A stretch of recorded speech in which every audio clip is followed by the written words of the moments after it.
நரசிம்ம அவதாரம். இந்து கடவுளான விஷ்ணுவின் 10 அவதாரங்களில் 4வது அவதாரம் நரசிம்ம அவதாரம். அரக்கன் ஹிரண்யகசிபு, ஹிரண்யாக்ஷனின் என இரட்டை சகோதரர்களை விஷ்ணு தனது முந்தைய அவதாரமான வராக அவதாரத்தில் இருவரையும் வீழ்த்தினார். வீழ்த்தப்பட்ட அரக்கன் பிரம்மாவிடம் சென்று மீண்டும் ஒரு வரத்தை பெற்றான். அவனை மனிதர்களாலோ அல்லது விலங்குகளாலோ, உள்ளேயோ அல்லது வெளியேயோ, பகலிலோ அல்லது இரவிலோ கொல்ல முடியாது, எந்த ஆயுதமும் அவனுக்கு தீங்கு விளைவிக்காது என்ற வரத்தை பெற்றான் அரக்கன்.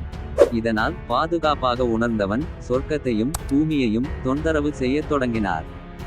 அவனது மகன் பிரஹ்லாதன் மறுபுறம் விஷ்ணுவின் தீவிர பக்தனாக இருந்தான். இதனால் அவனது தந்தையான அரக்கன் பிரகலாதன் உயிருக்கு அவ்வப்போது அச்சுறுத்தல் விடுத்தன்.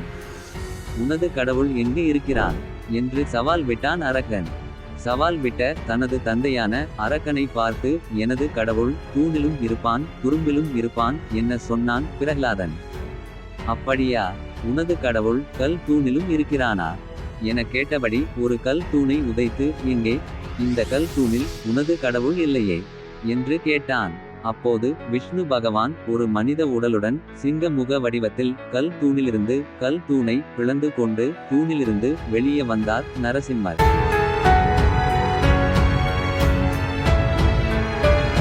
வாயடைத்து போய் வீதியில் நின்ற அரக்கனை அந்தி வேளையில் வாசலில் வைத்து உக்கிர கோலத்தில் அரக்கனை கொன்றார் நரசிம்மர்.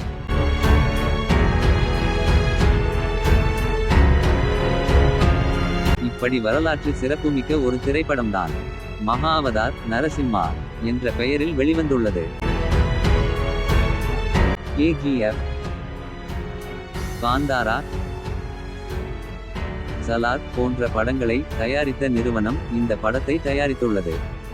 கிட்டத்தட்ட அவதார் படத்துக்கு ஈக்குவலான இந்திய படம். அனிமேஷன் படம்தானே என்று அசால்ட்டாக நினைக்க வேண்டாம். காட்சிகள் அனைத்தும் அற்புதமாக வடிவமைக்கப்பட்டுள்ளது. மிரட்டி இருக்கிறார்கள். படம் போக போக வேற லெவல். கிட்டத்தட்ட எல்லோருக்கும் தெரிந்த கதைதான் நரசிம்ம அவதாரத்தின் கதை. அதை 2 மணி நேரம் சீட்டின் நுனியில் உட்கார்ந்து பார்க்கிற மாதிரி எடுத்து இருக்காங்க.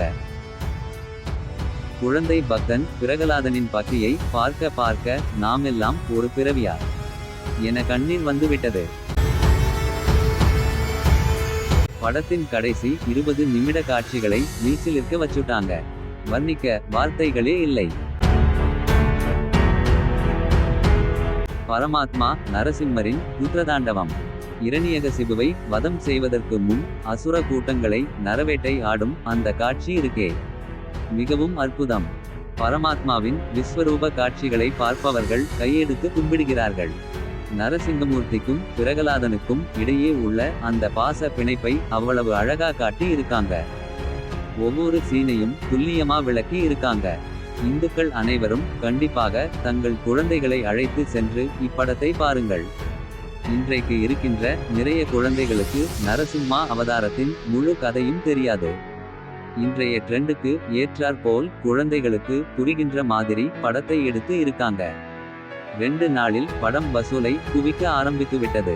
பிரகலாதனின் கதையை கேட்டால் பார்த்தால் 7 ஜென்மத்து புண்ணியம் கிடைக்கும் என்பது நம்பிக்கை. மீண்டும் சந்திப்போம். நன்றி, வணக்கம்.